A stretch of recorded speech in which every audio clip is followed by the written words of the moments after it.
लोग लबून के पेट से बाहर आ जाते हैं। ये रहा असली का आसमान। और सभी लोग आपस में बात करने लगते हैं कि वो पायरेट्स अभी तक लबून को लेने क्यों नहीं आए। पागल मत बनो, वो लोग मर चुके होंगे अब तक तो। और क्रॉकस कहता है सच्चाई कुछ और है बच्चों, मुझे पता चला था कि वो सभी लोग ग्रैंड लाइन से बाहर आ चुके हैं। अगर वो लोग जिंदा भी हैं तब भी वो लोग दोबारा कभी वापस नहीं आएंगे। उन लोगों के अंदर ग्रैंड लाइन का डर बैठ चुका है। क्या आपने इस बात को कभी लबून को बताने की कोशिश नहीं करी? मैंने इसे बहुत बार समझाने की कोशिश की, लेकिन ये मेरी बात को नहीं समझ पाता। इसे आज भी लगता है कि इसके दोस्त इसे लेने आएंगे। रिवर्स माउंटेन के सामने चिल्लाती है इस उम्मीद में कि किसी दिन इसकी आवाज वहाँ पर पहुंचेगी और पायरेट से इसे लेने वापस आएंगे। लूफी बाहर जाता है, लबून के ऊपर कूदता है और शिप का एक टुकड़ा उसकी चोट के अंदर घुसा देता है, जिसकी वजह से लबून की आंखों में आंसू आ जाते हैं। लबून दर्द से चिल्लाने लगती है। सभी लोग देखकर पागल हो जाते हैं। साले लूफी क्या कर रही है तू? तुमने दोबारा ऐसा क्यों किया लूफी? भाई ये भाई मेंटल केस है लूफी। लबून के मन के अंदर एक बैरियर बन चुका है और उसे लगता है कि शायद जो रेड माउंटेन है ये माउंटेन ही इसके दोस्तों को यहाँ पर आने से रोक रहा है। इसलिए इस रेड लाइन माउंटेन को तोड़ने के लिए अपना सिर उस पर बार-बार मारती है और इसकी वजह से इसके सर पर बहुत सारे मार्क्स भी आ चुके हैं। लबून की स्टोरी सुनने के बाद लूफी के मन में लबून के लिए हमदर्दी जग जाती है और लबून के साथ फाइट करने लगता है। स्टार्टिंग में लग रहा होता है कि लूफी पगला गया है, ये इस व्हेल के साथ क्यों लड़ रहा है, पर एंड ऑफ द डे हमें लूफी की इंटेंशंस के बारे में पता चलता है। बैटल के बीच में लूफी अचानक से रुकता है और लबून से कहता है तुम बहुत स्ट्रांग हो और मैं भी। हमारी ये बैटल काफी देर तक चलने वाली है लबून, पर मेरे पास अभी इतना समय नहीं, तुम मेरा इंतजार करना। उन पायरेट्स का तो पता नहीं, लेकिन मैं तुम्हारे पास जरूर आऊंगा लबून। और अब से उन पायरेट्स की जगह मैं तुम्हारा राइवल हूं और अब से तुम मेरे आने का इंतजार करोगे। मेरा इंतजार करना लबून, और मैं तुमसे वादा करता हूं कि मैं जरूर आऊंगा। और इस तरह से लबून के मन में जो बैरियर था कि इसके पायरेट दोस्त इससे मिलने के लिए आएंगे, वो शिफ्ट होकर लूफी के ऊपर आ जाता है। पर ये लबून जो कि अपने दोस्तों के आने का इंतजार कर रही थी, जो कि शायद ऑलरेडी मर भी चुके हैं, अब इसका ध्यान लूफी के ऊपर डाइवर्ट हो जाता है और लूफी इसके सर के ऊपर अपना सिंबल भी बना देता है। इस सिंबल को कभी मत मिटाना लबून, ये तुम्हें हमेशा हमारे प्रॉमिस के बारे में याद दिलाएगा। दरअसल लूफी ने ऐसा इसलिए किया ताकि दोबारा से अपना सर रेड लाइन माउंटेन के ऊपर ना मारे। और इसी तरह से लूफी लबून के दोनों बैरियर माइंडसेट्स को हटा देता है। और गाइस ये दोनों नमूने इन दोनों का आगे के पार्ट्स में बहुत ज्यादा रोल होने वाला है। और रेड लाइन के अंदर कॉमन सेंस काम नहीं करती है और मैग्नेटिक फील्ड के बहुत ज्यादा होने की वजह से कंपास यहाँ पर काम नहीं करता है। और असली डायरेक्शन को देखने के लिए लॉग पोस्ट नाम के एक डिवाइस का यूज किया जाता है। ये डिवाइस ग्रैंड लाइन में नेविगेट करने के लिए बहुत ज्यादा जरूरी है। लॉग पोस्ट कुछ स्पेशल फ्रीक्वेंसीज का यूज करके यूजर को नियरेस्ट आइलैंड की लोकेशन देता रहता है और उस डायरेक्शन में बढ़कर धीरे-धीरे आइलैंड्स पे ट्रैवल करके हम ग्रैंड लाइन तक पहुंच सकते हैं। अब इसके बाद मिस वेडनेसडे और मिस्टर नाइन इस लॉग पोस्ट डिवाइस को ढूंढ रहे होते हैं, पर ये नहीं मिल रही होती और मिस्टर नाइन रोना शुरू कर देता है। भाई गुम हो गई। लूफी को लॉग पोस्ट मिल जाता है, लेकिन इसे समझ में नहीं आता कि ये क्या चीज है। ये क्या भाई, ये कैसी घड़ी है? मिस्टर नाइन एक दूरबीन का यूज करके देखता है कि वो लॉग पोस्ट लूफी के पास है और इस तरफ सांजी एलिफेंट ब्लूफिन ने टूना को बनाने में लगा होता है। वो सॉप चिप को ठीक कर रहा होता है और ये जोरो हमेशा की तरह सो रहा था। भाई कितना आलसी बंदा यार ये, सोता रहता है। देखो पर नामी बताती है ये देखो ये कंपास खराब हो चुका है, ये सही डायरेक्शन नहीं दिखा रहा। तुम लोग यहाँ पर मरने के लिए आए हो क्या? क्या तुम्हें पता नहीं ग्रैंड लाइन में कंपास काम नहीं करता है। ग्रैंड लाइन के पहाड़ बहुत ही खतरनाक मैग्नेटिक फील्ड को इमिट करते हैं, जिसकी वजह से एक आम कंपास खराब हो जाता है। तुम्हें ग्रैंड लाइन में सफर करने के लिए लॉग पोस्ट की जरूरत पड़ेगी बच्चों। ये एक खास तरीके का कंपास है जो मैग्नेटिज्म को रिकॉर्ड करता है और बिना लॉग पोस्ट के ग्रैंड लाइन में ट्रैवल करना इम्पॉसिबल है। एक सेकंड, क्या वो ऐसा दिखता है? हाँ यही है लॉग पोस्ट, पर तुम्हारे पास ये कहाँ से आया? एक सेकंड लूफी दिखाना जरा। और लूफी के मुंह पर एक जोरदार पंच मार देती है। तेरे पास आया कहाँ से? तुम्हारे पास पहले से था ना, हमें बताया क्यों नहीं तूने? कोई भी आइलैंड से शुरू करो, लेकिन अगर तुम्हारे पास लॉग पोस्ट है तो एंड में राफेल आइलैंड पर जाओगे, जो कि ग्रैंड लाइन का आखिरी टापू है। पूरे इतिहास में सिर्फ एक ही आदमी राफेल तक पहुंच पाया है और वो कोई और नहीं पायरेट किंग गोल्डी रॉजर था। क्या सच में? फिर तो वन पीस वहाँ पर ही होगा। जब पहुंचेगी तो पता चल जाएगा उसाप। और सांजी देखता है कि इस लूफी ने भुक्कर ने पूरी की पूरी टूना फिश खा ली है अकेले ही। सांजी को बहुत ज्यादा गुस्सा आ जाता है और लूफी को एक किक मार देता है। लूफी उड़ता उड़ता जाता है और उसका हाथ लॉग पोस्ट पर जाकर लगता है, जिसकी वजह से ये लॉग पोस्ट टूट जाता है। नामी को समझ में ही नहीं आता कि आखिर अभी हुआ क्या। इन दोनों को एक जोरदार किक मार देती है और सांजी लात खाने के बावजूद भी नामी से प्यार कर रहा था और इसके दिल बने हुए थे। चिंता मत करो, मैं तुम्हें अपना लॉग पोस्ट दे दूंगा। वैसे भी तुम लोगों ने लबून की बहुत ज्यादा मदद की है, उसके लिए तुम्हारा शुक्रिया। इसके बाद मिस्टर नाइन और मिसेस वेडनेसडे सामने आती हैं और लूफी से पूछते हैं सर क्या हम आपके साथ विस्की पीस आइलैंड जा सकते हैं? क्योंकि इन दोनों को लग रहा होता है कि इनका लॉग पोस्ट लूफी के पास है। ये दोनों लूफी के सामने बहुत रिक्वेस्ट करते हैं और लूफी मान जाता है। ठीक है तुम हमारे साथ आ सकते हो। ए लूफी पागल है क्या? इन पर विश्वास करना ठीक रहेगा? अरे यार चिंता मत करो, सब कुछ सही रहेगा। लूफी क्रॉकस को लॉग पोस्ट देने के लिए शुक्रिया कहता है और लबून को बाय बाय कहकर सभी लोग निकल जाते हैं विस्की पीस आइलैंड की तरफ। सभी लोग वहाँ पर जाने के लिए बहुत ज्यादा एक्साइटेड होते हैं और सभी के चेहरे पर एक बड़ी सी स्माइल होती है। और इन सभी को जाता हुआ देखकर क्रॉकस अपने मन में सोचता है क्या ये लोग वही पायरेट्स हैं जिनका इंतजार हम बहुत सालों से कर रहे थे? तुम इसके बारे में क्या सोचते हो रॉजर? अब कुछ दिन बाद लूफी को सामने एक आइलैंड दिखाई देता है और ये आइलैंड कोई और नहीं बल्कि विस्की पीक आइलैंड ही होता है। ये दोनों शिप से कूद जाते हैं और जाते जाते कहते हैं अगर किस्मत में लिखा हुआ तो दोबारा जरूर मिलेंगे। तो ये लोग तो अब जा चुके हैं, अब विस्की पीक आइलैंड पर जाने की क्या जरूरत है? अब नहीं उसाप, अगर लॉग पोस्ट के अंदर किसी जगह का रास्ता स्टोर हो जाता है तो हमें कुछ देर तक उस आइलैंड पर रुकना होता है, वरना लॉग पोस्ट दूसरे आइलैंड पर जाने का रास्ता नहीं बताएगा। जैसे जैसे ये शिप आगे बढ़ती है धीरे धीरे सामने लोग दिखाई देने लगते हैं। जोरो और उसाप तैयार हो जाते हैं लड़ने के लिए, लेकिन जैसे ही फॉग हटती है ये सभी लोग इनके यहाँ पर आने से बहुत ज्यादा खुश हो जाते हैं और अपना सांजी भी बहुत ज्यादा खुश होता है क्योंकि यहाँ पर इसे बहुत क्यूट क्यूट लड़कियां दिख रही होती है। वो सब भी इन सभी को अपना फैन समझने लगता है। शुक्रिया आपका शुक्रिया। इसके बाद सभी लोग शिप से उतर जाते हैं और सामने विस्की पीक का मेयर आता है जिसका नाम था इगारापोई। तो गाइस इस बंदे का नाम बहुत ज्यादा कॉम्प्लिकेटेड है तो इसे हम पोई पोई कहेंगे। और लूफी और इन सभी का वेलकम करता है विस्की पीक आइलैंड पर। आपको यहाँ पर स्वागत है। हमारा आइलैंड म्यूजिक, विस्की और मेहमान नवाजी के लिए बहुत ज्यादा फेमस है और आपके वेलकम के तौर पर हम लोग एक पार्टी अरेंज करने वाले हैं। ये सुनकर लूफी सांजी और ये उसाप बहुत ज्यादा खुश हो जाते हैं, लेकिन नामी और जोरो को ये बात हजम नहीं होती है। अब थोड़ी देर बाद शाम हो जाती है और विस्की पीक आइलैंड पर हर जगह पर पार्टी चल रही थी और उसाप अपनी झूठी कहानियां सुनाकर कुड़ियों को इंप्रेस करने में लगा होता है और जोरो बैठा बैठा वाइन पी रहा होता है। नामी वाइन पीने में हिचक रही थी। चिंता मत करो, इन वाइन्स में अल्कोहल नहीं है और यहाँ पर एक कंपटीशन भी रखा जाता है। जो सबसे ज्यादा वाइन की ग्लास पिएगा उसे 1 लाख बेरीज का इनाम दिया जाएगा। पैसे का नाम सुनते ही नामी तैयार हो जाती है इस कंपटीशन में पार्ट लेने के लिए। और इस तरफ लूफी प्लेट्स पर प्लेट्स खाई जा रहा था। इस कंपटीशन में जोरो सिर्फ 10 ग्लासेस ही पी पाता है। नामी सबसे ज्यादा ग्लासेस पीती है और 12 ग्लास पीकर इस कंपटीशन को जीत जाती है और अपने सांजी भी 20 के करीब लड़कियों के साथ मटर गश्ती कर रहा होता है। मुझे उम्मीद है आप लोगों को ये पार्टी बहुत ज्यादा पसंद आ रही होगी। और तभी इसका चेहरा थोड़ा सा डरावना सा हो जाता है, जैसे कि ये सब कुछ इसका कोई प्लान होता है और इसने कोई षड्यंत्र रचा हो। और इस तरफ मिस वेडनेसडे और मिस्टर नाइन को देखते हैं। ये लोग अपने बॉस को एक लेटर लिखते हैं और इस लेटर में बता रहे थे कि दोनों उन सभी को विस्की पीक आइलैंड पर पहुंचाने में कामयाब हो चुके हैं, यानी कि ये सब कुछ इन्हीं का एक प्लान था, लूफी और इन सभी को विस्की पीक आइलैंड पर लेकर आने का। और इस तरफ नामी नशे की हालत में पड़ी होती है, जोरो सो रहा होता है और साथ ही साथ उसाप और लूफी भी और अपना सांजी भी। और इस तरफ मिस्टर नाइन और मिस वेडनेसडे को देखते हैं। स्ट्रॉ हेड पायरेट्स का क्या हुआ? और हम देखते हैं कि इनके सामने पोई पोई होता है। मैंने उन्हें सुला दिया है। एक लड़की आती है। भाई एक मिनट, ये कैसी लड़की है भाई? बॉडी बिल्डर लड़की। ये लड़की जैसे ही अपना कवर हटाती है तो हम देखते हैं कि इसके मस्त एकदम डोले चले होते हैं, एकदम बॉडी बिल्डर टाइप। कोई लूफी का पोस्टर इन सभी को दिखाता है और सभी लोग देखकर हैरान रह जाते हैं, क्योंकि लूफी के ऊपर 3 करोड़ का इनाम था और अब ये सभी लोग लूफी को पकड़ने का डिसाइड करते हैं और इसे पकड़कर गवर्नमेंट को सौंप देंगे। और तभी जोरो इनके सामने आ जाता है। जोरो एक घर के ऊपर बैठा होता है। मुझे तुम सभी पर शुरुआत से ही भरोसा नहीं था और तुम्हें सच में लगता है कि तुम लोग हमें इतनी आसानी से फंसा लोगे? हाँ, जैसा कि मैंने सोचा था। तुम सभी लोग बाउंटी हंटर्स हो और तुम सभी को देखकर लगता है कि तुम बारॉक वर्क्स के लिए काम करते हो। पोई ये देखकर हैरान रह जाता है कि इस जोरो को इन सभी के बारे में सब कुछ पता है। पोई ये सब देखकर बहुत ज्यादा गुस्सा हो जाता है और सभी को ऑर्डर देता है जोरो को मारने का। इसे मारो। सभी लोग निशाना लगाते हैं और देखते हैं कि सामने जोरो है ही नहीं। जोरो गायब हो जाता है और तभी जोरो इन सभी के बीच में आकर खड़ा हो जाता है। आखिर कहाँ गया ये जोरो? मुझे दिख नहीं रहा। जोरो भी इनके पूरे मजे ले रहा था। इसके बाद सभी लोग जोरो पर निशाना लगाते हैं और जैसे ही इस पर शूट करते हैं जोरो यहाँ से दोबारा से गायब हो जाता है, जिसकी वजह से सभी लोग एक दूसरे पर ही निशाना लगा देते हैं और सभी लोग घायल हो जाते हैं। इसके बाद जोरो अपनी तलवार पोई के सामने आकर रख देता है। सभी लोग जोरो पर गन तान कर खड़े होते हैं। बेवकूफ, ऐसा मत करना, ये बुलेट्स मुझे भी लग जाएगी। पोई अपना एक अजीब सा इंस्ट्रूमेंट बाहर निकालता है जिसमें से गोली निकलती है और अपने ही बाउंटी हंटर्स को मार देता है। जोरो साइड में जाकर छिप जाता है और सोचता है लगता है समय आ चुका है अपनी नई तलवारों को यूज करने का। तभी जोरो के ऊपर कोई आदमी आकर खड़ा हो जाता है और उसके ऊपर शूट कर देता है, लेकिन जोरो किसी तरह से खुद को बचा लेता है और एक रूम के अंदर जाकर घुस जाता है और सामने पड़ी एक टेबल को एक शील्ड की तरह यूज करके इसके हमले से खुद को बचा लेता है। और जोरो सोचता है लगता है समय आ चुका है इस तलवार को यूज करने का। अपनी तलवार को बाहर निकालकर सभी लोगों को 2 सेकंड्स के अंदर मार देता है। पीछे से एक मोटा जोरो पर हमला करता है और जोरो अपनी दूसरी तलवार को निकालता है कुत्तेत्सु थर्ड को, और जब इसे यूज करता है तो इसके अंदर से एक पर्पल कलर की लाइट निकलती है, जिसकी वजह से ये आदमी भी मारा जाता है। ये तलवार बहुत ज्यादा ही शार्प होती है और अपने मालिक के चाहने भर पे ही सामने वाले एनिमी पर खुद ब खुद ही हमला कर देती है। अब इसके बाद एक बच्चा अपनी एक छोटी सी तलवार लेकर जोरो पर हमला कर देता है पर जोरो उस बच्चे को रोक लेता है। उस बच्चे की मम्मी यहाँ पर आ जाती है और जोरो से माफी मांगने लगती है इस बच्चे की हरकतों के लिए, लेकिन तभी ये एक क्रॉस का साइन बाहर निकालती है।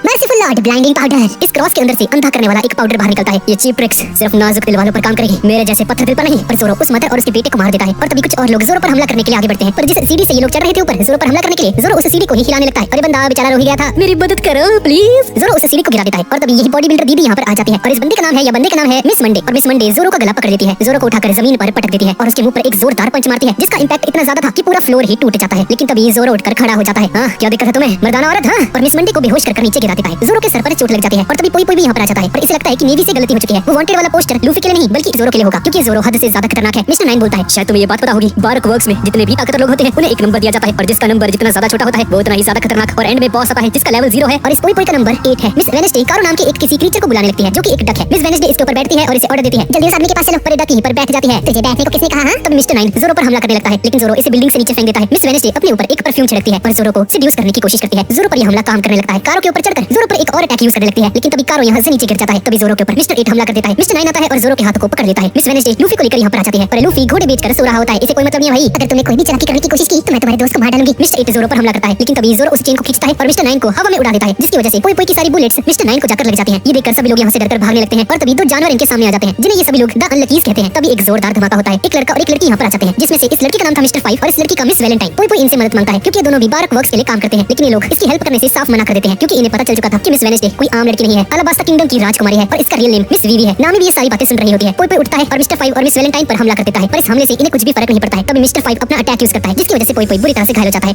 वीवी यहाँ से चली जाओ, अलाबास्ता तुम्हारे बिना अधूरा, जल्दी जाओ। मिस्टर 9 भी आगे आ जाता है। मिस वीवी आप यहाँ से चली जाइए। मिस्टर 5 अपनी नाक में से एक खजाना बाहर निकालता है, उसकी एक बॉल बनाकर मिस्टर 9 के फेस पर मारता है, जिसकी वजह से इसके फेस पर एक बहुत बड़ा धमाका हो जाता है। तभी जोरो भी यहाँ पर आ जाता है और ये देखकर हैरान रह जाता है। पोई इसके पैर पकड़ लेता है। मैंने तुम्हारी काबिलियत को जाना है बच्चे, प्लीज मेरी मदद करो। उन दोनों के पास डेविल फ्रूट की ताकत है और मैं इतना ताकतवर नहीं कि मैं इन्हें रोक सकूं। क्या तुम मिस वीवी को बचा सकते हो? लेकिन जोरो इसे मना कर देता है क्योंकि वही लोग थे जो कि थोड़ी देर पहले इसे अभी मारना चाहते थे। लेकिन तभी नामी यहाँ पर आ जाती है। हम तुम्हारी मदद करेंगे लेकिन इसके बदले हमें 1000 करोड़ बेरीज चाहिए। क्यों 1000 करोड़? मैं इस काबिल नहीं कि मैं तुम्हारे साथ वादा कर सकूं। इस बारे में प्लीज वीवी से बात कीजिए। यार चलो ठीक है, ऐसी बात है तो हम उसे बचाते हैं। जोरो प्रिंसेस वीवी को बचा लो। तेरी हिम्मत कैसे हुई? हाँ, ये मुसीबत तुमने ली है, जाओ और उसे खुद बचाओ। सारे पैसे खुद रख लेती हो हाँ, और मुसीबत हम झेलें। तभी लूफी भी उठ जाता है और हल्का होने के लिए यहाँ से चला जाता है। भाई इतना फूल क्यों रखा है? ये क्या हो रखा है इसको? कितना ठूस लिया भाई इसने? नामी जोरो को याद दिलाती है। लगता है तुम भूल चुके हो, ये तलवारें मैंने ही तुम्हें दिलवाई हैं। मैंने तुम्हें 1 लाख बेरीज उधार पर दी थी, भूल गए लॉकडाउन में? पर मैंने तुम्हें तुम्हारे पैसे वापस लौटा दिए थे, लेकिन तुमने मुझसे वादा भी किया था कि तुम 300% के ब्याज के हिसाब से मुझे पैसे वापस करोगे। अब इसके बाद हम एक फ्लैशबैक देखते हैं जहाँ पर ये कॉन्ट्रैक्ट हुआ था इन दोनों में। तो अगर उस हिसाब से देखा जाए तो 2 लाख बेरीज बची हुई हैं। मुझे तुमसे ये उम्मीद नहीं थी जोरो, तुम अपने एक वादे को पूरा नहीं कर सकते हाँ? जोरो को ये बात उसके दिल पर लग जाती है और तैयार हो जाता है प्रिंसेस वीवी को बचाने के लिए। इस तरफ वीवी कारो के साथ यहाँ से भाग रही होती है और लूफी हल्का होने के बाद जब वापस जाता है तो उसकी नजर बाकी सभी लोगों पर पड़ती है। गांव के सभी लोग घायल पड़े थे और आधे तो मरने की हालत में थे। ये देखकर लूफी हैरान रह जाता है और इस तरफ प्रिंसेस वीवी के सामने मिस मंडे आ जाती है और इसे बचाने के लिए यहाँ से भागने के लिए कहती है आप यहाँ से चली जाइए, मैंने देखती हूँ वहाँ पर कुछ शिप्स पड़ी हैं, तब तक मैं इन्हें रोकती हूँ। और तभी मिस्टर 5 और मिस वैलेंटाइन भी यहाँ पर आ जाते हैं इनके सामने और बॉडी बिल्डर दीदी तैयार होती है इनके साथ लड़ने के लिए, लेकिन मिस्टर 5 इसे आसानी से हरा देता है और मिस मंडे के ऊपर एक जोरदार ब्लास्ट करता है। मिस वैलेंटाइन अपने डेविल फ्रूट की ताकत का यूज करती है। इसकी ताकत ये है कि अपने वेट को कंट्रोल कर सकती है, 5 किलो 10 किलो यहाँ तक कि अपने वेट को 1000 किलो तक भी लेकर जा सकती है। और जैसे जैसे नीचे आ रही थी अपना वेट बढ़ाती जाती है और मिस मंडे के ऊपर 1000 किलो का वार करती है, जिसकी वजह से मिस मंडे की यहीं पर मौत हो जाती है। मिस्टर 5 दोबारा से नाक में उंगली करता है और वीवी पर हमला कर देता है और उसी खजाने का यूज करके एक गोली बनाकर प्रिंसेस वीवी पर हमला कर देता है। लेकिन तभी जोरो यहाँ पर आकर उसके उस माल के 2 टुकड़े कर देता है। जोरो को भी ये बहुत ज्यादा अजीब लग रहा था। मिस्टर 9 के पास डेविल फ्रूट की ताकत है, ये अपनी बॉडी के किसी भी वेस्ट प्रोडक्ट से ब्लास्ट करवा सकता है। प्रिंसेस वीवी मिस्टर 5 पर हमला करने के लिए आगे बढ़ती है, लेकिन तभी जोरो इसके गले पर तलवार रख के इसे यहीं पर रोक लेता है। ज्यादा उछलो मत, मैं तुम्हारी मदद करने यहाँ पर आया हूँ। और इस तरफ पोई नामी को बारॉक वर्क्स के बारे में बताता है। दरअसल बारॉक वर्क्स क्रिमिनल क्रिमिनल्स का एक ग्रुप है जहाँ पर हर तरह के बुरे काम, चाहे वो किडनैपिंग हो, मर्डर हो, असैसिनेशन हो, बाउंटी हंटिंग हो या फिर कुछ भी, यहाँ पर हर बुरे काम किए जाते हैं और ये सब कुछ उनके बॉस की कमांड पर किया जाता है। बॉरक वर्क्स सिर्फ एक ही लक्ष्य पर काम करती है। हम अपनी एक दुनिया बनाना चाहते हैं जो कि हमारे असूलों के हिसाब से काम करेगी। मेरे बॉस का कोड नेम जीरो है। और इस तरफ जोरो के सामने ये दोनों नमूने खड़े होते हैं और तभी लूफी यहाँ पर आ जाता है और कहता है मैं तुझे छोड़ूंगा नहीं, तूने जो किया तुझे इसकी सजा जरूर मिलेगी। लूफी जोरो पर गुस्सा हो जाता है क्योंकि जोरो ने उन सभी लोगों को मार दिया जिन लोगों ने लूफी की अच्छे से खातिरदारी की थी। मरते मरते वो सभी लोग तुम्हारा ही नाम ले रहे थे जोरो। क्या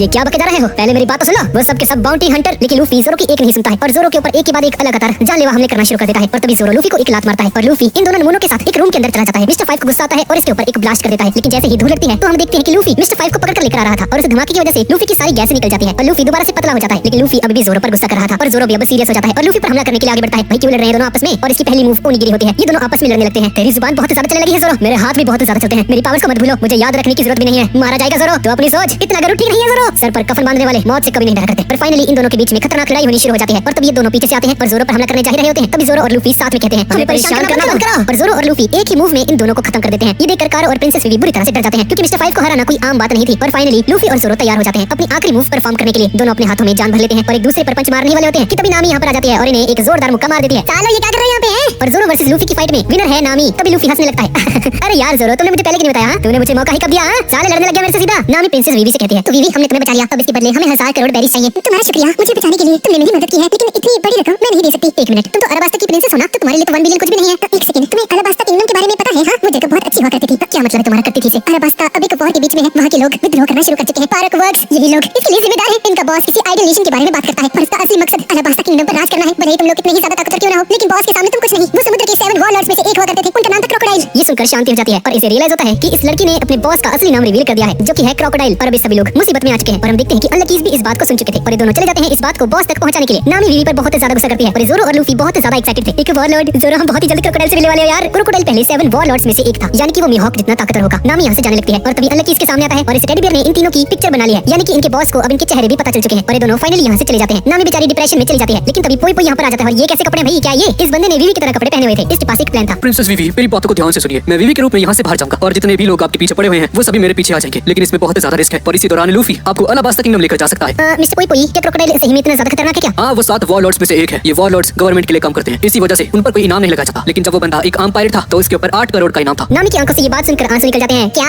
8 करोड़? ये तो आर्लम की बाउंटी से भी 4 गुना ज्यादा है। बच्चे, क्या तुम प्रिंसेस विवी को अलाबास्ता किंगडम पहुंचा दोगे? हाँ, ये मजेदार लगता है, मैं ये कर सकता हूँ। और अब पोई पोई का यहाँ से जाने का समय हो चुका है। पोई पोई विवी से इटर्नल पोज मांगता है। क्या ये इटर्नल पोज क्या होता है? क्या तुमने इसके बारे में पहले कभी सुना नहीं? जिस तरह से लॉग पोज का यूज करके एक आइलैंड से दूसरे आइलैंड की तरफ जाया जाता है, वैसे ही इटर्नल पोज एक जगह का रास्ता हमेशा के लिए स्टोर रखता है। तुम इसे एक परमानेंट लॉग पोज समझ सकते हो बच्चे। और इसी के साथ विवी और 11 पोई एक दूसरे को बाय कहकर यहाँ से चले जाते हैं। पोई पोई अपनी शिप के साथ आगे बढ़ने लगता है, लेकिन तभी सामने हम बहुत सारे हाथ देखते हैं और तभी पोई पोई की पूरी शिप ब्लास्ट कर जाती है और इसी के साथ पोई पोई भी मारा जाता है। सभी लोग ये देखकर हैरान रह जाते हैं। वो बहुत अच्छा आदमी था। नामी की लॉग पोस्ट के अंदर अगले आइलैंड पर जाने का रास्ता स्टोर हो जाता है और सभी लोग यहाँ से जाने के लिए तैयार थे, पर विवी को बहुत ज्यादा गुस्सा आ रहा था। विवी अपने लिप्स को बाइट कर रही थी, इतना जोर से बाइट करती है कि उसके लिप्स से खून आने लगता है। नामी से हक करती है और दिलासा देती है तुम चिंता मत करो, सब कुछ ठीक हो जाएगा, हम तुम्हें अलाबास्ता लेकर जाएंगे विवी। मुझे अपने दोस्तों पर पूरा विश्वास है और इनके सामने वो 7 वॉरलॉर्ड भी कुछ नहीं है। सभी लोग उस शिप के ऊपर चढ़ जाते हैं और विस्की पीक आइलैंड से निकल जाते हैं, लेकिन सांजी और उसाप गुस्सा करते हैं। अरे भाई, इतनी जल्दी क्या है जाने की? एक रात और रुकते हैं यहाँ पर, कितना बढ़िया टाउन है ये और यहाँ की लड़कियां भी कितनी क्यूट हैं। और नामी इन्हें अपने तरीके से समझा देती है और सभी लोग विस्की पीक आइलैंड से निकल जाते हैं। नामी और लूफी सामने की तरफ दिख रहे थे और तभी इन्हें एक लड़की की आवाज सुनाई देती है। हमें ध्यान रखना होगा वरना वो शिप किसी पत्थर से टकरा जाएगी। और जैसे ही ये लोग पीछे मुड़ते हैं तो एक अनजान लड़की इनकी शिप के ऊपर बैठी होती है। उसे देखकर विवी गुस्से में कहती है तूने ही टिगर हमको मारा है ना? ए, तू है कौन और हमारी शिप के ऊपर क्या कर रही है? इस लड़की का नाम मिस ऑल संडे होता है और ये इकलौती थी जिसे पता था कि इनका बॉस कौन है, यानी कि क्रोकोडाइल कैसा दिखता है और कहां पर रहता है। उस नामी और सांजी सभी लोग तैयार थे इस पर हमला करने के लिए, लेकिन किसी को भी बिना हाथ लगाए सभी को उड़ा देती है। इसके पास भी डेविल फ्रूट की ताकत होती है। ये लड़की लूफी की टोपी पकड़ लेती है, जिसकी वजह से लूफी को बहुत ज्यादा गुस्सा आ जाता है। अरे ओ मेरी टोपी दे वापस से। तुम लोग प्रिंसेस विवी को अपने साथ लेकर जा रहे हो? हाँ, इसके पीछे पूरा बारक वर्क्स पड़ा हुआ है और इससे भी बड़ी बात है कि तुम्हारा लॉग पोस्ट लिटिल गार्डन की तरफ इशारा कर रहा है। वो विवी को अलाबास्ता का इटर्नल पोज पकड़ा देती है। इसका यूज करके तुम लिटिल गार्डन को स्किप कर सकते हो, तुम्हें वहां पर जाना नहीं पड़ेगा और डायरेक्ट अलाबास्ता जा सकते हो। लेकिन लूफी सामने आता है, मैं ये चीज तो जैसे से नहीं ले सकता और ऐसा बोलकर लूफी इटर्नल पोज को तोड़ देता है। वो अलग बात है कि ये नामी लूफी को ही तोड़ देती है। उसके बाद अगर किस्मत में लिखा हुआ तो दोबारा फिर से मुलाकात होगी और इस शिप से कूद जाती है अपने एक टर्टल के ऊपर जो कि बहुत ज्यादा बड़ा था और अब इनके पास कोई और ऑप्शन नहीं बचता है। प्रिंसेस विवी को अलाबास्ता पहुंचाने के लिए सभी लोग निकल चुके हैं लिटिल गार्डन की तरफ। शिप में सांजी एक बकेट लेकर आता है और सबसे पूछता है इसमें पड़े हुए कीड़े को किसने खाया है? बिल्कुल सच बताना। और लूफी एक बचे हुए कीड़े को खा रहा होता है। हाँ, कितना स्वादिष्ट है ये,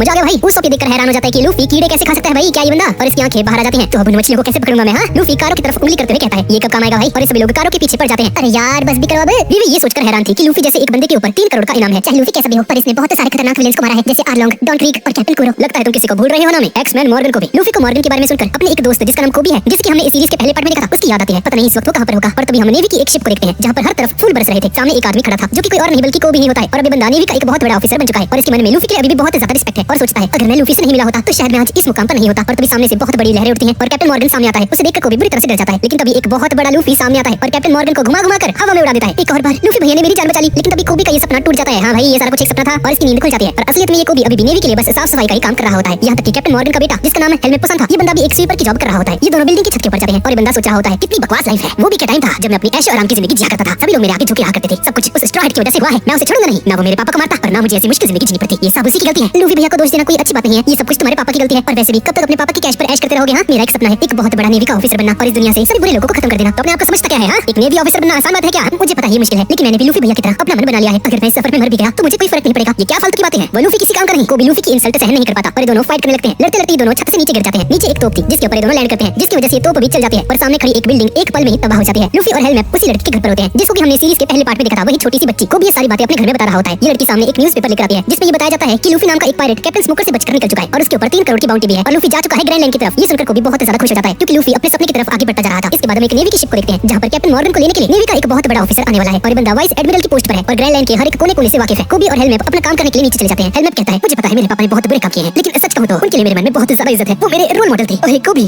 तुझे क्या लगता है क्या वो मेरे पापा को मार देंगे? वो कैसे भी आदमी थे, लेकिन थे तो मेरे पापा ही। और ऐसा बोलकर ये बंदा रोना शुरू कर देता है। इसके बाद वही वाइस एडमिरल गार्प यहाँ पर आ जाता है। ये बंदा शिप में उतरता तो है, लेकिन शिप में उतरते ही ये बंदा सो जाता है। कैप्टन मॉर्गन यहाँ पर आ जाता है और जब वो देखता है कि गार्प सो रहा है तो उसे ये एक बहुत बड़ी इंसल्ट लगती है और उसे अपनी कुल्हाड़ी से मार देता है। ये देखकर सभी लोग हैरान हो जाते हैं और इससे पहले कि नेवी वाले कुछ कर पाते, कैप्टन मॉर्गन अपने बेटे के गले के ऊपर कुल्हाड़ी रख देता है। अगर तुम लोग सामने आए तो मैं इसे मार दूंगा, मुझे फर्क नहीं पड़ता, ये मेरा बेटा है। मुझे जिस चीज से मतलब है वो है मेरी आजादी। और हेलमेट को लेकर एक छोटी सी बोट में निकल जाता है। गार्प के साथ आया दूसरा आदमी उसके ऊपर कैनन फायर करने के लिए कहता है, लेकिन कोबी उस तोप के सामने आ जाता है। तोप मत चलाइए, वहाँ मेरा एक दोस्त भी है। अगर तुम सामने से नहीं उठे तो हम तुम्हें भी मार देंगे। ठीक है, मैं नहीं हटने वाला। मैं अपने दोस्त को ऐसे नहीं छोड़ सकता। प्लीज शूट मत कीजिए, मैं जाता हूँ उसे बचाने। और ऐसा बोलकर कोबी शिप से कूद जाता है और तैरते हुए कैप्टन मॉर्गन की शिप के पास पहुंच जाता है। मीनवाइल गार्प अपनी नींद से उठ जाता है और सामने पड़ी तोप को तोड़ देता है। तभी एक नेवी का बंदा कहता है, गार्प सर अब ठीक है, मुझे तो लगा था कि मर गए। गार्प अभी भी नींद में होता है और कहता है, मर गया? कौन मर गया? जब मैं सो गया तो किसी पर हमला हुआ था क्या? अपना सर थोड़ा सा नीचे करता है और देखता है कि उसे चोट लगी हुई है। अच्छा, मेरी बात कर रहे थे क्या? हाँ, सभी लोग यही सोच रहे होते हैं कि इसे दर्द नहीं होता क्या बंदे को। इस तरफ कैप्टन मॉर्गन कोबी को मारने के लिए आगे बढ़ता है और गार्प ये सब कुछ डोनट खाते हुए देख रहा था। कैप्टन मॉर्गन कहता है, कितने कमजोर हो तुम लोग मेरा कुछ नहीं बिगाड़ सकते। और इन दोनों को मारने के बजाय समुद्र के अंदर फेंक देता है। तुम लोगों को मारना मेरे लिए इंसल्ट की बात है। और यहाँ से जाने लगता है बोट लेकर। हेलमेट कहता है, आज मैं आपको जाने देता हूँ, लेकिन जिस दिन मैं आपसे ज्यादा ताकतवर हो जाऊंगा तो मैं आपको पकड़ने के लिए जरूर आऊंगा। पिताजी। मॉर्गन इसकी बात पर रिएक्ट नहीं करता और यहाँ से चला जाता है और ये दोनों दोबारा से नेवी की शिप के ऊपर आ जाते हैं। ये दोनों गार्प से माफी मांगते हैं क्योंकि कहीं ना कहीं कैप्टन मॉर्गन इनकी वजह से भाग पाया यहाँ से। गार्प कहता है, हाँ तुम लोगों ने गलती तो की है, पर मैं तुम्हारी बहादुरी देखकर खुश हुआ बच्चों। तुम दोनों को यहाँ नहीं नेवी के हेडक्वार्टर्स में होना चाहिए। हमें तुम्हारे ही जैसे बहादुर लोगों की जरूरत है। और गार्प इन दोनों को लेकर यहाँ से चला जाता है ग्रैंड लाइन की तरफ, क्योंकि नेवी का हेडक्वार्टर ग्रैंड लाइन में ही बसा हुआ है। इस तरफ हम लूफी को देखते हैं जहाँ पर न्यूज़पेपर के लिए एक पक्षी आया हुआ था। नामी न्यूज़पेपर पढ़ रही होती है। पीछे से लूफी आता है और इसकी नजर न्यूज़पेपर पर जाती है। अरे जोरो, ये देख। और हम देखते हैं कि न्यूज़पेपर के अंदर कोबी और हेलमेट के बारे में लिखा हुआ था। जोरो भी इसे पहचान जाता है। अरे ये तो कोबी है। कोबी, ये तो वही है ना जिसके बारे में तुम बात क्या करते थे? लूफी, तेरे को मैं पढ़कर बताती हूँ इसमें क्या लिखा है। दो बहादुर लड़कों को वाइस एडमिरल गार्प अपने साथ नेवी के हेडक्वार्टर यानी कि ग्रैंड लाइन में लेकर जा चुके हैं। लूफी इस न्यूज़ को सुनकर बहुत ज्यादा खुश हो जाता है। कोबी भी अपने सपने की तरफ आगे बढ़ रहा है। इस तरफ हम नेवी के हेडक्वार्टर में देखते हैं जहाँ पर सैकड़ों के हिसाब से शिप्स खड़ी होती हैं। ये नेवी का हेडक्वार्टर ग्रैंड लाइन के अंदर बसा हुआ है और जब कोबी और हेलमेट यहाँ पर पहुंचते हैं तो इनकी आंखें फटी की फटी रह जाती हैं क्योंकि यहाँ के लोग बहुत ज्यादा कड़ी ट्रेनिंग कर रहे होते हैं। ये दोनों एक कोने में जाकर बैठ जाते हैं। आए कोबी,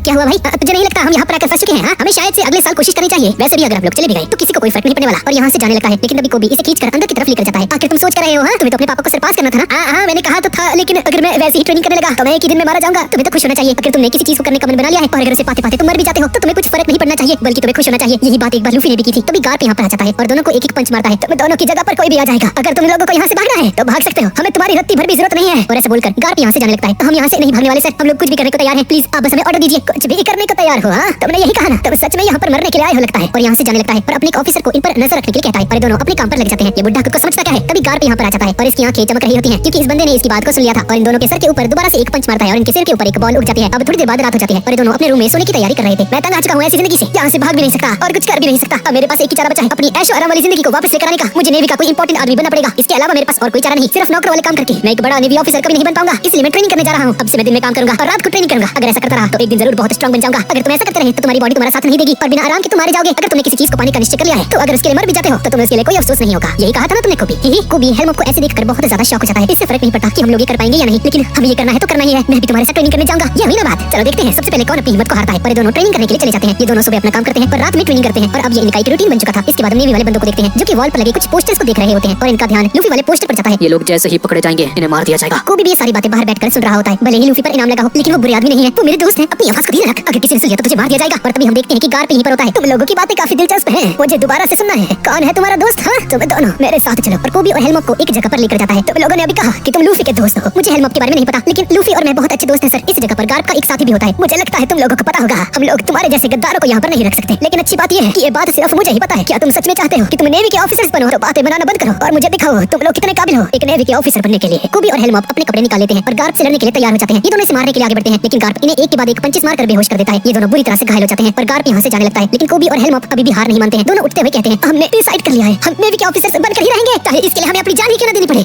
ये दोनों दोबारा से खड़े हो जाते हैं और गार्प की तरफ आगे बढ़ते हैं और गार्प इन पर जोर जोर से हंसने लगता है। और कूबी और हेलमॉप फाइनली गार्प को एक पंच मारने में कामयाब हो जाते हैं। गार्प कहता है, मुझे पता है तुम लोग ताकतवर बनने के लिए बहुत मेहनत कर रहे हो बच्चों, पर मुझे शक था कि तुम मानसिक रूप से इसके लिए तैयार हो या नहीं, इसलिए मैंने तुम्हें आजमाना चाहा। और जाते जाते कहता है, अब से तुम दोनों की ट्रेनिंग मैं करवाऊंगा। ये सुनकर ये दोनों बहुत ज्यादा खुश हो जाते हैं और गार्प को सल्यूट करते हैं। यस सर, आपका बहुत बहुत शुक्रिया। और इसी के साथ इनकी ट्रेनिंग शुरू हो जाती है। गार्प का ये साथी ट्रेनिंग में इनकी हेल्प करता है। अब लूफी और उसके दोस्त निकल चुके हैं लिटिल गार्डन की तरफ। सभी लोग बहुत ज्यादा एक्साइटेड होते हैं और सांजी लंच करने के लिए जूस लेकर आता है। सभी लोग बैठकर जूस पी रहे होते हैं, लेकिन इस कारो को समझ में नहीं आ रहा था कि जूस कैसे पीते हैं। और सांजी इसकी हेल्प करता है और कारो एक ही सिप में पूरी ग्लास को खत्म कर देता है। नामी लॉग पोस्ट के अंदर लिटिल गार्डन का रास्ता देख रही होती है। लूफी शिप को मोड़ने की जरूरत है। ओके मिस नामी, और उसे शिप को घुमाने लगता है। सभी लोगों के चेहरे पर एक्साइटमेंट साफ साफ नजर आ रही थी। और तभी सामने इन सभी को एक आइलैंड दिखाई देता है। नामी अपने लॉग पोस्ट में चेक करती है, हाँ ये लिटिल गार्डन ही है। इसके बाद हम एक अजीब से आइलैंड को देखते हैं जहाँ पर पेड़ों के ऊपर बिल्डिंग्स बने हुए थे और इसके अंदर बैठकर एक आदमी चाय पी रहा होता है और पीछे से एक लड़की इसे पुकारती है, मिस्टर थ्री। ऐसी जगह पर मेरा नाम मत लिया करो, सभी को पता चल जाएगा कि मैं ही मिस्टर थ्री हूँ। वो अलग बात है कि इस बंदे के सर के ऊपर ही 3 लिखा हुआ था। ये कैसी चोटी है भाई, 3 बना हुआ है। हाँ बोलो क्या बात है। ये लड़की इसे इसके बॉस का एक लेटर दिखाती है और इसमें लिखा होता है, मिस्टर 5 मारा जा चुका है, काश उसकी जगह मिस्टर 2 मारा जाता। मिस्टर 5 मर चुका है। हाँ, इसमें कोई बड़ी बात नहीं है। उसे अपने ऊपर बहुत ज्यादा घमंड था, लेकिन कुछ भी हो, जिन लोगों ने उसे मारा उन्हें बताना ही पड़ेगा। आर्क वर्क से पंगे लेने का अंजाम क्या होता है। उन लोगों ने बहुत बड़ी गलती कर दी है। और इस तरफ हम लूफी की शिप को देखते हैं और ये सभी लोग लिटिल गार्डन पहुंच चुके हैं। ज़ोरो और लूफी बहुत ज्यादा एक्साइटेड लग रहे होते हैं, लेकिन उस सबकी फट रही होती है क्योंकि ये आइलैंड बहुत ज्यादा खतरनाक है। मुझे उन सबकी चिंता हो रही है जो मिस ऑल संडे कह रही थी, तुम लोग लिटिल गार्डन में ज्यादा देर नहीं टिक पाओगे और तुम सभी मारे जाओगे। अरे यार हम यहाँ से जा नहीं सकते क्या? नहीं उस यहाँ पर रुकना जरूरी है, वरना अगले आइलैंड पर जाने का रास्ता नहीं पता चलेगा।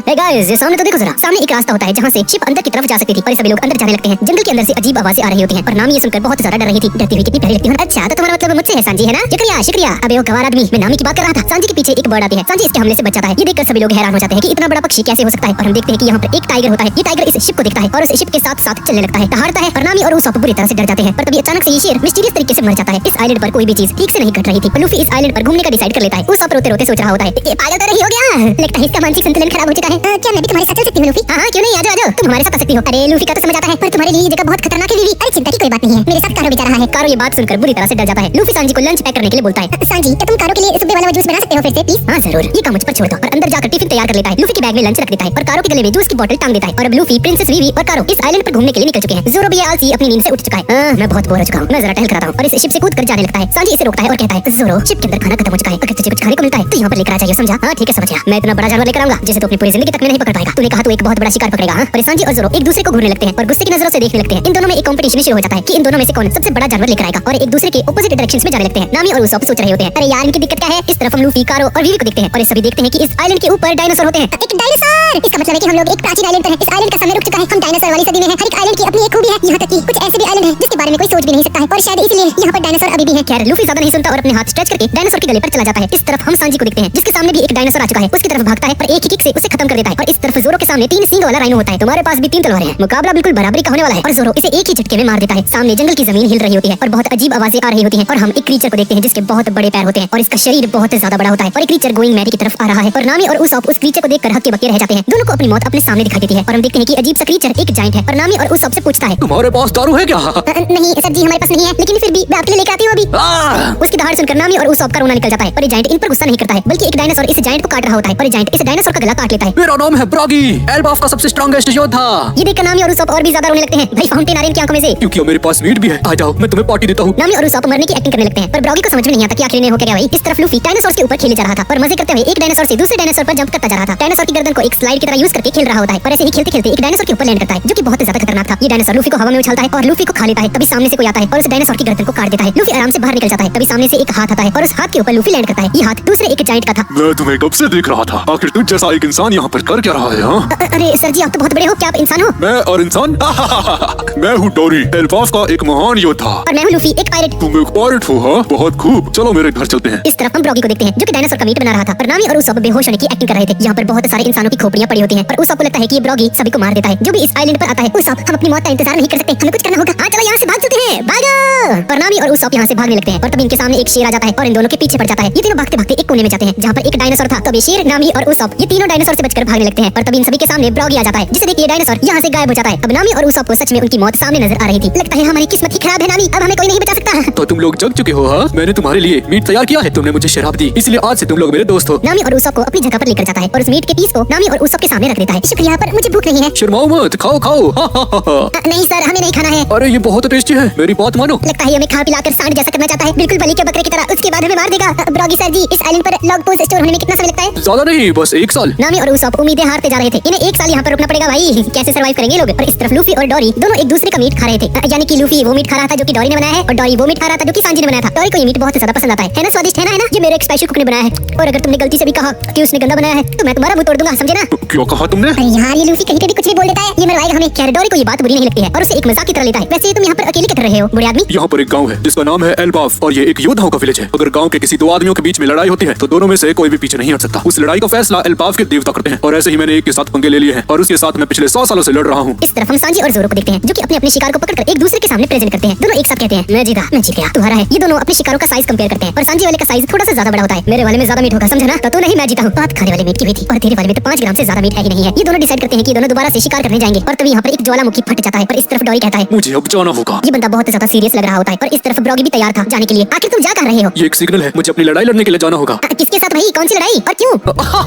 वजह? हाँ, वजह तो मैं भूल चुका हूँ। इस तरफ डोरी कहता है, अब तो ये हमारी आदत हो चुकी है। एक सेकंड, तुम पिछले 100 सालों से एक दूसरे को मारने की कोशिश कर रहे हो, वो भी बिना किसी मतलब के। मुझे कुछ समझ नहीं आ रहा। लेकिन लूफी इसका मुंह बंद कर देता है। चुप रहो बीवी, ये ऐसा नहीं है जैसा तुम सोच रही हो। ये हमारे सम्मान के लिए है। इसके बाद ब्रॉगी और डोरी के बीच में फाइट शुरू हो जाती है और जब इनकी स्वर्ड्स आपस में लड़ती हैं तो चारों तरफ एक सोनिक वेव जनरेट होती है। इस तरफ हम एक घर को देखते हैं जहाँ पर एक डायनासोर आता है और उस घर को अपने दांतों से काटने की कोशिश करता है, लेकिन इसके दांत ही टूट जाते हैं। और तभी हम मिस्टर 5 और मिस वैलेंटाइन को देखते हैं। ये दोनों बंदे मरे नहीं हैं और अभी भी जिंदा हैं। मिस वैलेंटाइन अपने डेविल फ्रूट की पावर का यूज करके इस डायनासोर को आसानी से हरा देती है। ये दोनों जब उस घर के अंदर जाते हैं तो हम देखते हैं कि यहाँ पर मिस्टर 3 भी होता है और साथ ही साथ वही छोटी बच्ची भी। मिस्टर 5 कहता है, ए बिडू, मैं तुझे कुछ बताना चाहता हूँ, ये मिशन अभी भी हमारा है और अगली बार हमें कोई नहीं हरा पाएगा। मिस्टर 3 कहता है, ये देखो इन दोनों को, इन दोनों पर लगे इनाम को भी देखो। और बिडू, ये तो वही है जायंट वॉरियर पायरेट्स जिनके ऊपर 100 साल पहले इनाम लगा था। और मजे की बात ये है कि दोनों के ऊपर 100 मिलियन का इनाम लगा है। इस तरफ ब्रॉगी और डोरी अपनी फाइट कर रहे थे। लूफी और प्रिंसेस वीवी इस फाइट को ध्यान से देख रहे होते हैं। ये दोनों एक दूसरे के ऊपर जानलेवा हमले किए जा रहे थे। ब्रॉगी अपनी तलवार से डोरी के सिर पर मारता है और अगर इस बंदे के पास अभी हेलमेट नहीं होता तो ये यहीं पर मारा जाता और दोनों में से कोई भी हार मानने को तैयार नहीं था। उसॉप ये फाइट देख रहा होता है। उसॉप यही सही मौका है, हम यहाँ से भाग लेना चाहिए। लेकिन इस फाइट को देखने के बाद उसॉप एक कदम तक आगे नहीं बढ़ाता है। उसॉप ये देखकर बहुत ज्यादा इंप्रेस हो जाता है और उन्हीं की तरफ बनना चाहता है। और तभी हम देखते हैं कि मिस वैलेंटाइन अपनी डेविल फ्रूट की पावर का यूज करके आसपास पर नजर रख रही थी। ब्रॉगी का हथियार आसमान में उड़ता है और जैसे ही जमीन पर गिरता है तो दोनों एक दूसरे के फेस के ऊपर पंच मारते हैं और दोनों गिर जाते हैं। यानी कि इस बार भी इन दोनों में से कोई नहीं जीता। ये दोनों 73,466 बार लड़ चुके हैं आपस में, लेकिन इन 100 सालों में कोई भी नहीं जीता। और इतनी खतरनाक फाइट करने के बाद भी ये दोनों हंसने लगते हैं। भले ही ये दोनों एक दूसरे के साथ लड़ते हो लेकिन दोनों आपस में अच्छे दोस्त भी हैं। ब्रॉगी डोरी को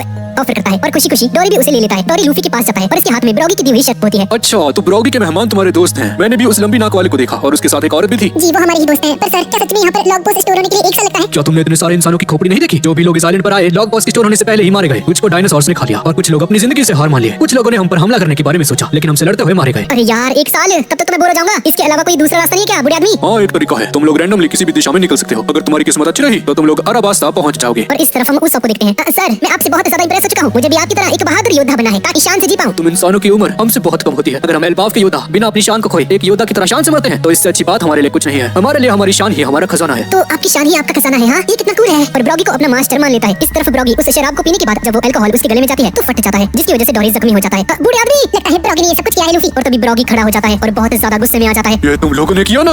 हम एल्बाफ के बहादुर योद्धा हैं, वो ऐसी घटिया चालें कभी नहीं चल सकता। और इस आइलैंड पर अभी तुम्हारे अलावा यहाँ पर है कौन? हाँ, लूफी, चलो यहाँ से चलते हैं। लेकिन लूफी जाने से मना कर देता है और डोरी से लड़ने के लिए तैयार हो जाता है। डोरी अपनी तलवार को कंधे पर रखता है और लूफी पर हमला कर देता है। लूफी उससे बचकर उसकी तलवार के ऊपर चलने लगता है और कूद के उसके ऊपर हमला करने लगता है। लेकिन तभी डोरी इसे जमीन पर फेंक देता है। लूफी अपने हाथों को बड़ा करके एक पेड़ को पकड़ता है और घूम के दोबारा से डोरी की तरफ जाने लगता है। कम कम रॉकेट! बहुत स्पीड से डोरी से टकरा जाता है, जिसकी वजह से डोरी के खून निकलना शुरू हो जाता है और नीचे गिरने लगता है। लेकिन कैसे भी खुद को संभाल के जब लूफी हवा में होता है तो उसे जमीन पर कुचल देता है। लेकिन डोरी बहुत ज्यादा जख्मी हो जाता है। लेकिन हम देखते हैं कि लूफी को कुछ नहीं होता है क्योंकि लूफी के पास डेविल फ्रूट की ताकत है। मुझे बहुत गुस्सा आ रहा है। नामी और उसॉप ऐसा कभी नहीं कर सकते। इसके पीछे पक्का किसी और का हाथ है। इस आइलैंड पर कोई और भी है और लूफी का ये सोचना बिल्कुल सही था। ये घटिया चाल मिस्टर 3 की होती है। इसके काम करने का तरीका ही यही है। ये घिनौने से घिनौने क्राइम्स को अपनी चीप ट्रिक्स का यूज करके एग्जीक्यूट करता है। ज्वालामुखी दोबारा फटता है और इस ज्वालामुखी का फटना एक सिग्नल होता है ब्रॉगी और डोरी की फाइट का। लेकिन डोरी जमीन पर पड़ा होता है और उठ नहीं पाता। लेकिन इस तरफ ब्रॉगी तैयार था लड़ने के लिए। लेकिन इतना ज्यादा घायल होने के बावजूद डोरी लड़ने के लिए खड़े होने की कोशिश करता है। नहीं, आप ऐसे नहीं जा सकते डोरी, और कैसे भी करके खड़ा हो जाता है और सामने पड़े एक बहुत बड़े पत्थर को लूफी के ऊपर ऊपर रख देता है ताकि लूफी इसे रोक ना पाए। मुझे मत रोको, इस लड़ाई को शुरू हुए 100 साल हो चुके हैं। मैं इस लड़ाई से भाग नहीं सकता। अगर मैं भाग गया तो मैं खुद को एक योद्धा नहीं कह पाऊंगा, मैं खुद से नजरें नहीं मिला पाऊंगा। मुझे माफ करना,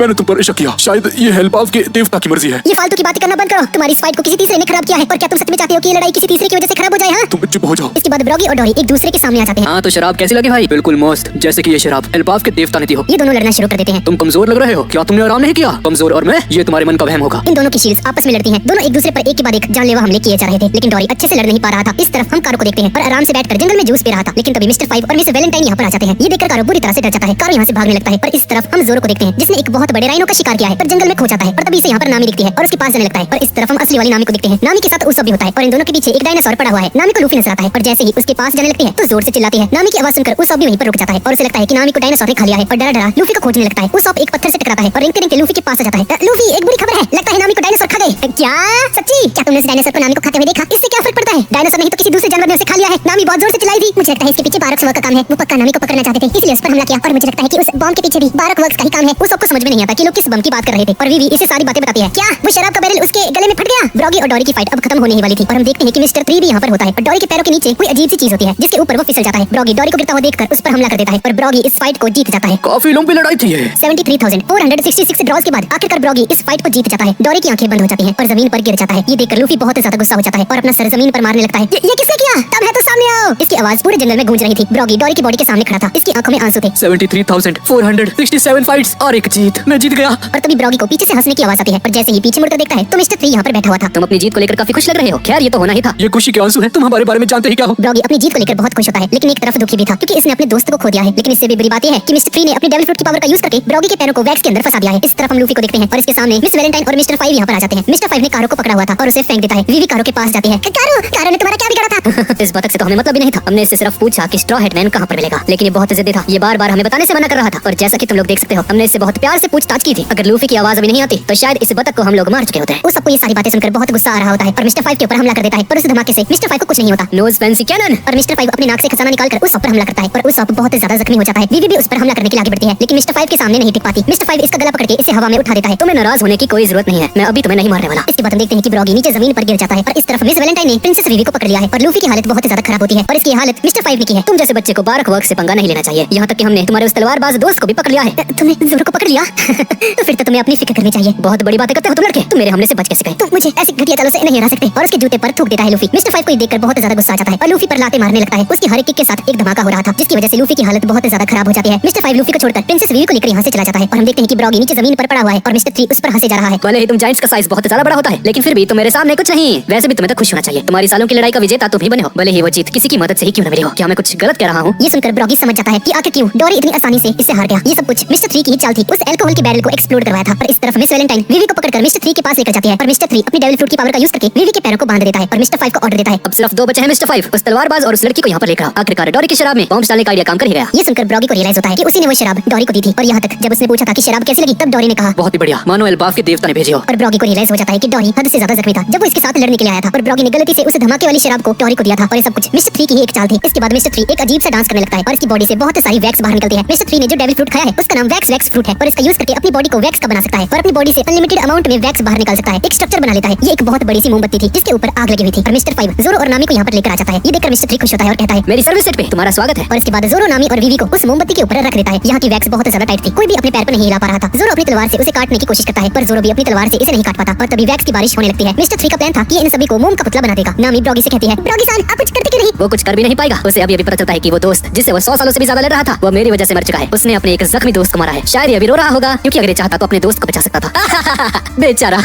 मुझे पता था जब ब्रॉगी ने मुझ पर पहला हमला किया मुझे पता चल चुका था कि डोरी मुझसे कुछ छिपा रहा है। चल झूठे, अगर तुझे पता था तो उसे मरने क्यों दिया? हाँ, थोड़ी दया करके उसे बचा भी तो सकता था। तो जैसा एक कायर नहीं समझ सकता। डोरी इतनी चोट खाने के बाद भी मुझसे लड़ने आया। उसे पता था कि अगर वो मुझसे लड़ने आया तो वो जरूर मारा जाएगा, लेकिन फिर भी उसने एक योद्धा की तरह अपनी पीठ नहीं दिखाई। और तू चाहता है कि मैं एक ऐसे योद्धा पर दया दिखाऊं? एक योद्धा जो कि इस हद तक चला जाए उसे किसी की दया की जरूरत नहीं है और मैं अपने इन दोनों हाथों से तुझे मारकर डोरी का बदला लूंगा। और खड़ा हो जाता है। ब्रॉगी को ऐसा देखकर मिस्टर 3 बुरी तरह से डर जाता है पर तभी ब्रॉगी पर हमले होने शुरू हो जाते हैं और ये हमला कोई और नहीं मिस्टर 5 ही कर रहा था। ब्रॉगी नीचे जमीन पर गिर जाता है। इस तरफ हम लूफी को देखते हैं। लूफी और उसॉप की हालत बहुत ज्यादा खराब थी। उसॉप क्या मुझे माफ कर देगा? नहीं, बिल्कुल नहीं। लूफी उस पत्थर के नीचे दबा हुआ था, लेकिन तभी कारो यहाँ पर आता है और अपनी चोंच का यूज करके लूफी के लिए खड्डा बनाने लगता है। इन सबसे कारो भी बहुत ज्यादा परेशान था। कारो क्या तू ठीक है?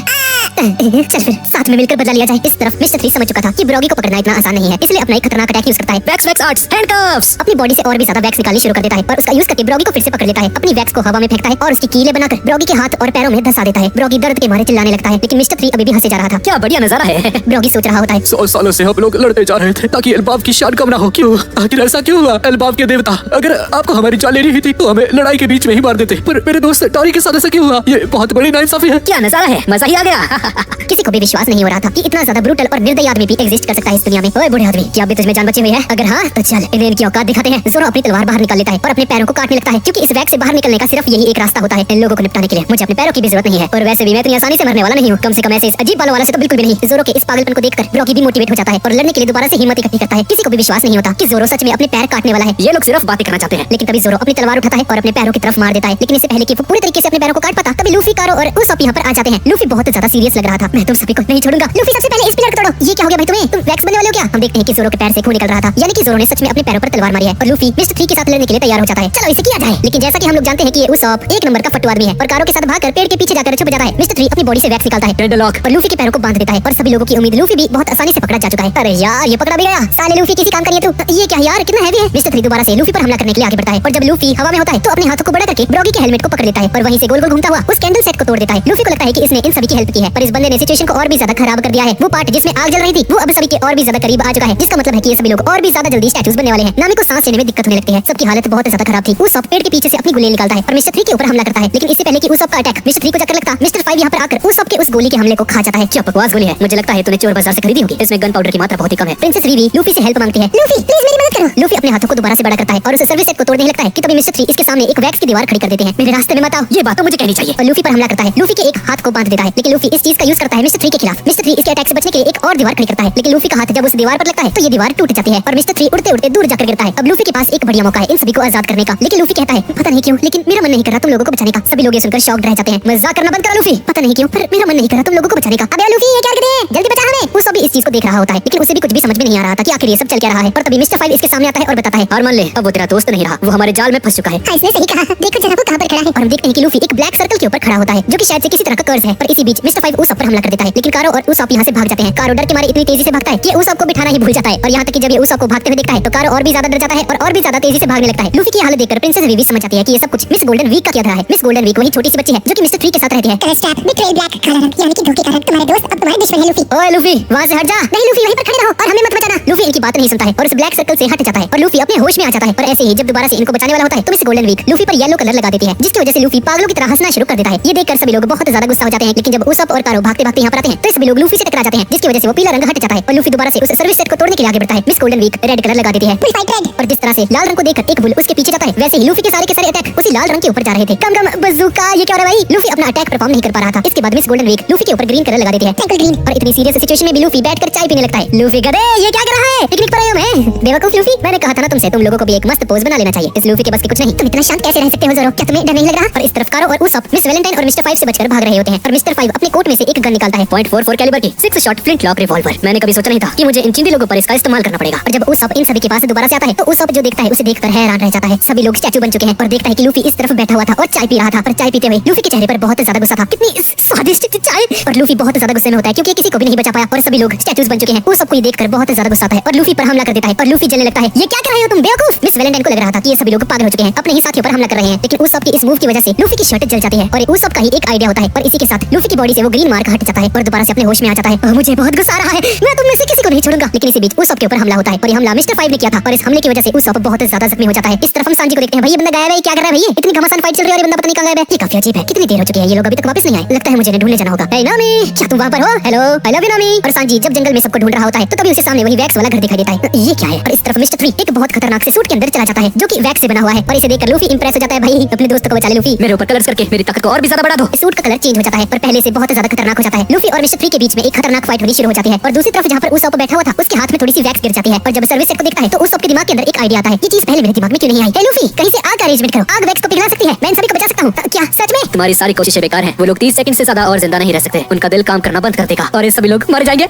उसॉप लूफी की हेल्प करने के लिए गुलेल उठा लेता है। हमें 30 सेकंड नहीं चाहिए, मैं उन्हें अभी बचाता हूँ। लेकिन तभी मिस्टर 5 आकर ब्रीज ब्रेथ बॉम्ब नाम का एक अटैक यूज करके उसॉप को बुरी तरह से घायल कर देता है। और इस तरफ लूफी के ऊपर मिस्टर 3 एक पंच मार देता है। उसॉप कारो को रस्सी पकड़ाने लगता है ताकि उन तीनों को बचा सके। लेकिन तभी मिस वैलेंटाइन यहाँ पर आ जाती है। तुम क्या प्लान करने की सोच रहे हो? कारो, ये रस्सी उस सर्विसर की चारों तरफ फैला दो। कारो ठीक ऐसा ही करता है जैसा कि उसॉप ने अभी कहा। मिस वैलेंटाइन उसॉप के ऊपर बैठ जाती है। चलो देखते हैं तुम कितना वजन सहन कर सकते हो। और अपनी डेविल फ्रूट की पावर का यूज करके अपने वेट को बढ़ाने लगती है। 100 किलो, 200 किलो, 300 किलो। उसॉप के ऊपर 300 किलो का वेट होता है जिसकी वजह से इसकी जान निकलने लगती है। और मिस्टर 3 जब लूफी पर हमला करता है तो लूफी हवा में कूदकर उसके बालों को पकड़ लेता है और उसॉप की तरफ ले जाने लगता है। आयो साहब, मैं आग लेकर आ चुका हूँ। लूफी, उस आग को उस रस्सी में लगा दो। और हम देखते हैं कि उसॉप ने उस रस्सी को तेल के अंदर सोख कर दिया है। और जब लूफी उस पर आग लगाता है तो आग पूरे सर्विस सेट पर फैल जाती है। जोरो, नामी और वीवी उस आग के अंदर जलने लगते हैं। और साथ ही साथ मिस्टर 3 का सूट जो कि वैक्स से बना था वो भी पूरी तरह से पिघल जाता है। ये तो बहुत बड़ी आग है, क्या वो ठीक रहेंगे? क्या वो मर तो नहीं जाएंगे? और इसी बीच मिस्टर 3 और मिस गोल्डन वीक यहाँ से बचकर भागने लगते हैं। और इस तरफ मिस वैलेंटाइन बहुत ज्यादा गुस्सा कर रही थी उसॉप पर। तुमने सारा खेल बिगाड़ दिया। और हवा में जाकर उसॉप के ऊपर 10,000 किलो वेट से हमला करने लगती है। लेकिन तभी देखती है कि उस आग में से वीवी और नामी बाहर निकलते हैं और मिस वैलेंटाइन पर हमला करके उसे हरा देती है। वो अलग बात है कि अब इनके कपड़े जल चुके थे। अच्छी लग रही है भैया से। मिस्टर 5 सभी के ऊपर निशाना लगाता है। लेकिन तभी उस आग में से एक बंदा बाहर निकलता है। उसके पास 3 तलवारें थी और ये बंदा कोई और नहीं बल्कि जोरो ही होता है। और फ्लेमिंग ओनिगिरी का यूज करके इस बंदे को बीच में से काट देता है। और इसी के साथ मिस्टर 5 और मिस वैलेंटाइन मारे जाते हैं। ब्रॉगी भी ठीक हो जाता है। ब्रॉगी खड़ा होता है और अपने दोस्त को देखता है। उसने डोरी के साथ जो कुछ भी किया उसकी वजह से ब्रॉगी बहुत ज्यादा दुखी होता है। इस तरफ लूफी मिस्टर 3 का पीछा कर रहा था। कारो भी इसके साथ होता है। और इस जंगल के अंदर बहुत सारी हंसने की आवाजें सुनाई देने लगती हैं। और हम देखते हैं कि यहाँ पर बहुत सारे मिस्टर 3 होते हैं। मिस्टर 3 ने अपने जैसे ही दिखने वाले बहुत सारे पुतले बना दिए थे जो कि वैक्स से बने थे। वैक्स मेनोर में तुम्हारा स्वागत है। ये सभी लोग इस पर हंसने लगते हैं और लूफी बहुत ज्यादा कंफ्यूज हो जाता है कि इन सभी में से असली वाला कौन है। लूफी अपना पैर उठाता है और इनमें से एक को किक मारता है। और लकीली ये बंदा वही था, असली वाला मिस्टर 3। और ये लूफी का बस एक तुक्का था जो कि तीर बनकर लग चुका है। पीछे से मिस गोल्डन वीक शरीफ लड़कियों की तरह यहाँ से जा रही थी। लेकिन कारो उसे देख लेता है और इस पर चिल्लाने लगता है। और इस तरफ सांजी उस घर के अंदर बैठकर आराम से चाय पी रहा होता है। लेकिन तभी उसे रियलाइज होता है मैं यहाँ पर क्या कर रहा हूँ? मैं चाय पीने थोड़ी आया था यहाँ पे। अरे यार, मैं गधा हूँ भाई, क्या बंदा ये। लेकिन तभी यहाँ पर एक कॉल आती है। और इस वन पीस की दुनिया में ये सभी लोग स्नेल्स का यूज करके एक दूसरे से बात करते हैं। यहाँ पर सेल फोन्स नहीं है और जिस डिवाइस का यूज करके एक दूसरे के साथ कम्युनिकेट करते हैं उसे ट्रांसपोंडर स्नेल कहा जाता है। सांजी उस कॉल को उठाता है और कहता है रेस्टोरेंट में कॉल करने का आपका शुक्रिया, बताइए मैं आपकी कैसे हेल्प कर सकता हूँ? सामने से वो बंदा कहता है मजाक करना बंद कर। तुझे मैंने एक काम दिया था, मुझे अभी तक उसकी रिपोर्ट नहीं मिली है। क्या? एक रिपोर्ट? कैसी रिपोर्ट? मेरी अभी किससे बात हो रही है? ओए, ये मैं ही हूँ, मिस्टर 0। भाई साहब, ये मिस्टर 0 है भाई, क्रोकोडाइल। इस तरफ ब्रॉगी बहुत ज्यादा रो रहा होता है। इसकी आंखों से पूरे राजस्थान की प्यास बुझाने जितने आंसू गिर रहे थे। और अपने मास्टर को रोता हुआ देखकर उस सब भी रोने लगता है। लेकिन तभी डोरी का हाथ हिलता है। डोरी अपनी आंखें खोलता है और दोबारा से खड़ा हो जाता है। ये देखकर ब्रॉगी को अपनी आंखों पर विश्वास नहीं होता। और इस तरफ सांजी, एक सेकंड, मिस्टर 0 तो वही है ना जिसके बारे में वीवी बात कर रही थी? तो क्या यही 7 वॉलॉर्ड्स में से एक है? इतनी शांति क्यों है? मैंने अभी तुझसे कुछ पूछा था, क्या तूने प्रिंसेस वीवी और उन सभी को ठिकाने लगा दिया? सांजी मिस्टर 3 बनके बात करता है। जी सर, मिशन पूरा हो चुका है। मैंने उन सभी लोगों को ठिकाने लगा दिया है, तो आपको उनके पीछे जाने की कोई जरूरत नहीं है। अच्छा,